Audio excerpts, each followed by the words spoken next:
everyone. So Austin Reaves has emerged into quite the player. Seriously, he has been fantastic. Has shown time and time again that he isn't afraid of the moment, that he's willing to step up. He's hit some big shots and big plays, and has really kind of adapted into this just blue chip role player that just plays well off of LeBron. I still believe should be leading the second unit. He has more than earned the starting role, but he's just so effective with our bench unit, and him being able to kind of lead the charge with that second unit, I think is very valuable and kind of balances out the full Lakers roster in general. But regardless, it's his second year, and I don't think anybody saw him making the strides and the leap that he did as well as he did. I mean, he became a legit three-point threat, 40% three-point shooter when he wasn't very good last year. Ball handling, ability to get to the rim, ability to create shots, being a three-way level scorer. That is huge. Him and his ability to operate in the mid-range even. He loves to get to that mid spot. He loves to draw contact and get to the basket. But all those things are huge benefits for Austin Reaves, especially in the playoffs, right? The mid-range is so wide open because teams really kind of try to pack the paint and really kind of close out hard and aggressively on shooters. So when you have a guy that can just step in and operate in that mid-range, that 15-footed area, you're going to get a lot of wide open looks. You're going to get a lot of really good looks. But in the same breath, Austin Reaves does have some big concerns. Primarily, the drawing contact and the and ones, right? He's like leading the league in and ones, it feels like. He might actually be doing so. But when it comes to Austin Reaves and his ability to draw contact and finish through that contact, that's great. But the whistle gets swallowed in the playoffs. And we've seen guys like James Harden have just incredible regular seasons and completely fall off in the regular season. Maybe fall off is a strong word, but you get my point, right? Like not have the same level of production and efficiency, because Austin Reaves has been a model of just production and efficiency, but a lot of that is drawing contact.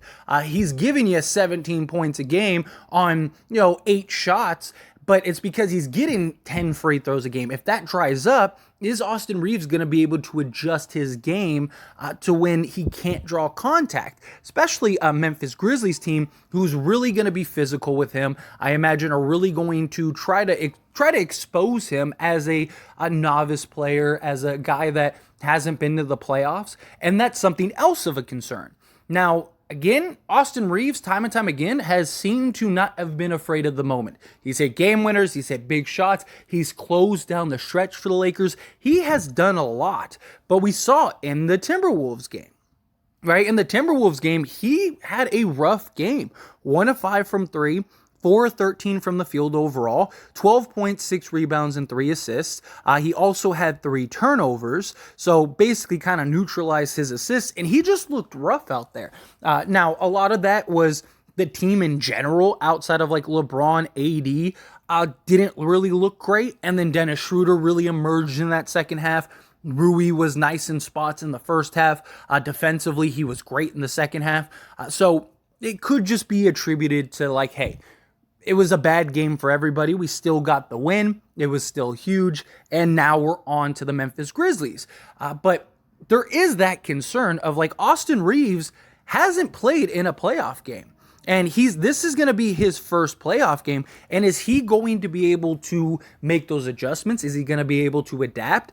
Is he going to have that rough start because the nerves are kicking in and the adrenaline and the bright lights and you're on the road and it's like, ooh, everything's like just pumping fast and everything's going in super fast motion. And you got to kind of take that breath to let things slow down. That's a big question mark. That's also kind of why I lean towards him coming off the bench as well, because I just think that there's so much more pressure in the starting lineup for an early start, for him to kind of get going early, where if he comes off the bench, he's going to be going up against the bench unit. He's going to be going up against guys that he probably has a better matchup against. It also would give him a sense of more comfort.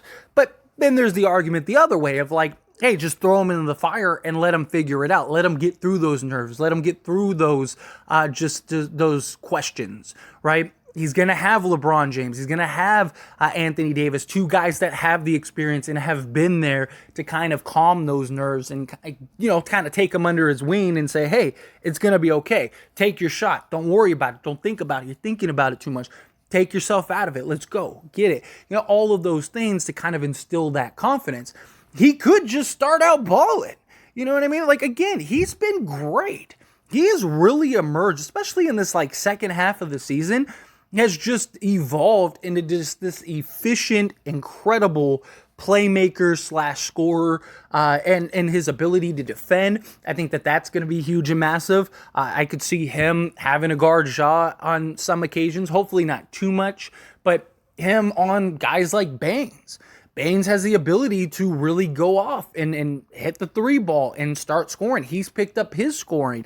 Granted, a lot of that was with Ja Morant, but still, he's always a threat. So he's going to have to be able to guard him and stay on top of him and make sure that he doesn't get too carried away, or if he's on Brooks, or if he's on, say, Tyus Jones, guys like that. Austin Reaves is going to have to be able to lock down, defend without fouling, and just play his game. He's got to also not seek the contact and just play, right? Now, if there is a loose whistle, sure, go and try to seek that contact. But usually, and we've seen with these stretches of playoff games already, that the whistle really dries up and guys aren't getting the fouls that they usually do. It's a very physical, aggressive game. And is Austin Reaves going to be able to make those adjustments? I'm not worried about him holding up. I'm not questioning his toughness. I wholeheartedly believe this is the guy you want in a bar fight, right? He's just fearless. He doesn't care. He's ready to go to war. So I don't question that. I question his ability to play the game without having to seek out fouls. And is that going to throw him off of his game? Because that was a big thing in the Minnesota game. We saw Austin Reaves trying to seek out those fouls, and he wasn't getting those calls, and he had a rough game. He only had 3 free throws, and he did have, I believe, 1 and 1. But you saw on several occasions him trying to draw the contact and not getting it, and it just kind of threw everything for a loop for him. He needs to make that adjustment. I do trust LeBron James to be in his ear, just like the image you see on screen, right? Austin Reaves is a sponge. Austin Reaves is a high IQ player that plays really well off of LeBron James, that really confides in LeBron James. LeBron James is looking for him. That relationship, that dynamic, I think is going to be very important for Austin Reaves as we go on. Because even if he does have a bad game, because bad games happen. Look, I'm sure we're going to have a game in this 7-game series where almost everybody has a bad game. It happens. That's why series are 7 games. So that way guys can work through the bad game, get it out of the way, and we're done. I'm hoping that Minnesota game was the bad game, and we're able to dust it off. I also think the 4 days rest has been absolutely huge for this Lakers team. Give us a break, give us some fresh legs. I mean, we played 10 games in 13 days. And Austin Reaves was playing heavy minutes in all of those games. He was playing 35 to 40 minutes night in and out. Most nights, he was our most played player. So he's probably due for some rest, right? He could really use that. And then even after game 1, the Lakers get 3 days rest. So that's really big. That's really important. And then they get another 3 days rest in between games 2 and 3. So again, the rest, the watching film, watching tape, LeBron James talking to Austin Reaves, I'm sure, and just Austin Reaves just kind of hey, how should I approach this? How should I play? I'm sure there have been conversations with Reeves. I'm sure Reeves is ready. I don't doubt that he's built for the moment, right? He's shown that he's built for the moment. But you've seen even star players have a certain way of playing. They play that way, and then because they're used to playing that way, the playoffs, it's a completely different beast, a completely different game. They struggle to adjust to that level of play. Now, Austin Reaves' three-point shooting, I still believe will be there. His ability to just shoot, period, and get into the mid-range, I still believe will be there. So I don't have those concerns. But it's just my biggest concern is him trying to look for contact when you're not going to get that level of contact that you're going to be looking for in the playoffs. But overall, I mean, even just 3-point percentage, I mean, he's shooting 39.8%.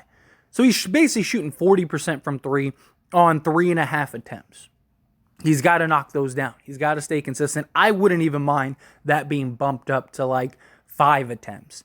If he can give us like 3 threes a night, that would be beautiful. Seriously, that would be just fantastic.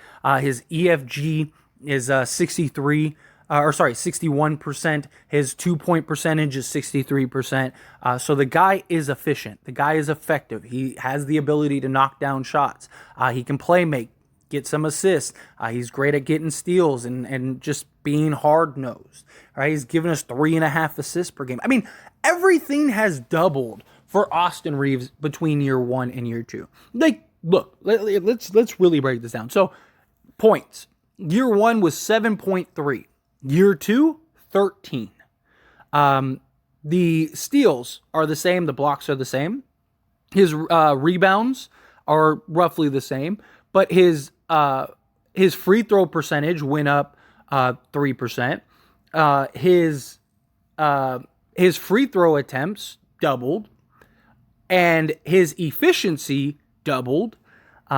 His 3-point percentage doubled. Or not doubled, but almost. I mean, he went from 30%, 31% to 40%. So that's pretty good. The guy is as efficient as it gets. Minutes have gone up to just under 29 minutes per game.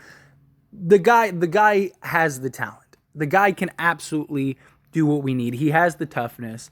I still really like him in that gap role.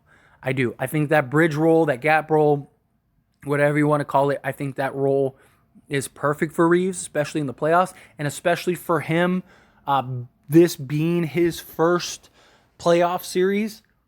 I think that if game 1 he struggles, whether we win or lose, even if we win, let's say we beat them by 30 game 1, but if Austin Reaves is struggling, I think you move him to the bench game 2. I really do.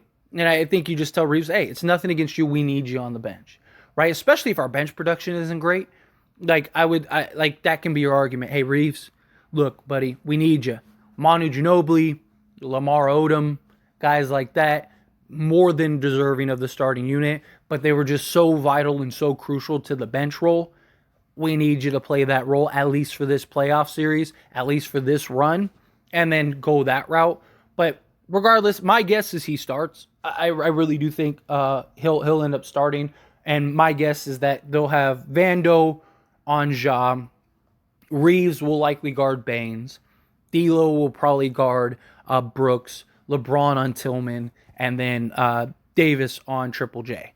That's probably my guess. That's probably how they approach it. But anyway, as always, this is a discussion, so I pass the question on you. Let me know your thoughts and opinions down in the comments below. What do you think? Do you think Austin Reaves is ready for the moment? Do you think he's going to be big? Do you think he's going to have big games? Do you think he'll have a big game 1, or do you think it'll take him a little while to ease in?